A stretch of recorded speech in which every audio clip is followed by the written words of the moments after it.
देखिए, अगर एजाज़ मिलता है तो मैं समझता हूँ कि उसमें ज़िम्मेदारी मिलती है। ये मोहब्बत है, खुलूस है, बड़ों का और हौसला अफ़ज़ाई है। लेकिन इसमें एक ज़िम्मेदारी का एहसास भी है कि अल्लाह का शुक्र है अगर हम कुछ 2 कदम चल के आए हैं तालीम के काम में, जहाँ से हमने शुरुआत करी थी 97 से, तो इसे और आगे ले जाना चाहिए। क्योंकि अभी भी अगर हम देखते हैं तो बहुत कुछ तालीम के उस पे काम करने की ज़रूरत है। स्पेशली हमने अभी एकेडमिक पे काम किया है, लेकिन जॉब वाला जो सेक्टर है वो बिल्कुल खाली पड़ा हुआ है। अल्हम्दुलिल्लाह जामिया आरसीए बहुत अच्छा यूपीएससी में काम कर रहा है, लेकिन जो उससे नीचे की पोस्ट कैटेगरीज़ हैं, अगर हम 10th ऑनवर्ड से लेके ग्रेजुएशन तक, यानी कांस्टेबल से लेके और क्लर्क वाले या पीए वाले की बात करें, तो उस पर भी अभी काम करने की बहुत सख्त ज़रूरत है।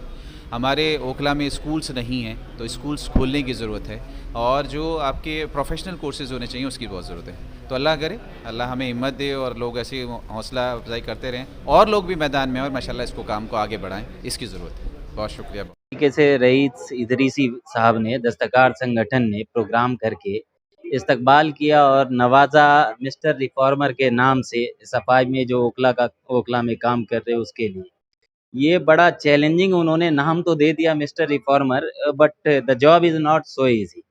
तो अगर उस लहजे से देखा जाए तो ये एक बहुत बड़ा चैलेंज इन्होंने दे दिया। और जो सफाई का काम, मेरा मेन मिशन है ओखला की सफाई, गंदगी, बदबू से आज़ादी, ये सारी मेरे मिशन है।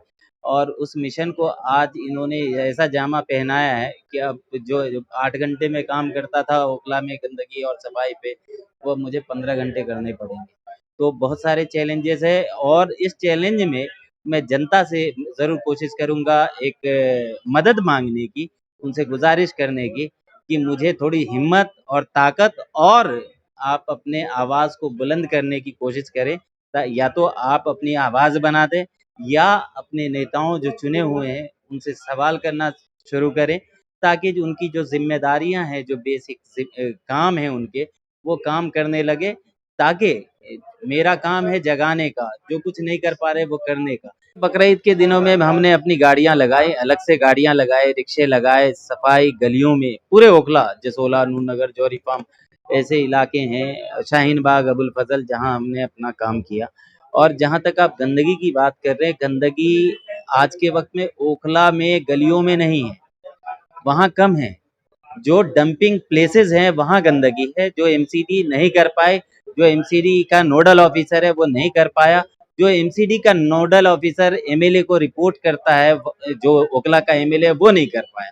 तो उनकी नाकामी है कि अपने अधिकारी से, अपने अमले से काम नहीं करा पाए, तो उसका सीधा सीधा जिम्मेदार ओखला का एमएलए है, दूसरा कोई नहीं। सबसे बड़ा तो यहाँ पे गंदगी है।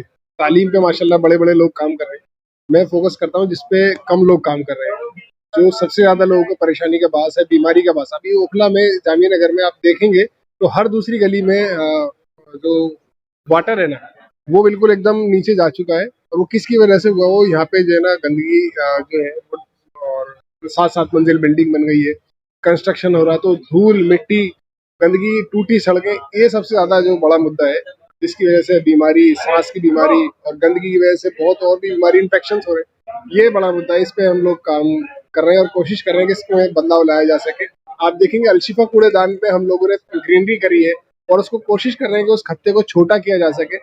250-300 केजी हमारा कूड़ा अभी भी वहां से हम लोग, जो सूखा कूड़ा है उसको अलग करके लेके जाते हैं, खाद बनाने की कोशिश करते हैं गीले कूड़े की, और उसको कोशिश कर रहे हैं वो 300 किलो से 3 टन हो सके, ताकि यहाँ से कूड़े को कम कर सके।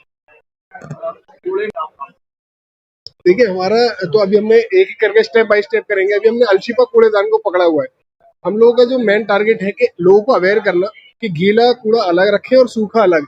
तो फिर जिस कूड़े की खाद बन रही है उसको ले जाके हम लोगों ने सरतबियार में एक जगह ले रखी है, वहाँ ले जाके उसकी खाद बना रहे हैं कि अगर ज्यादा कूड़े को हम लोग उसको वो कर सकते हैं, मतलब खाद बना सकते हैं, उसका इस्तेमाल कर सकते हैं, तो वो एक बड़ा वो होगा कि हम कूड़े को कम कर लेंगे।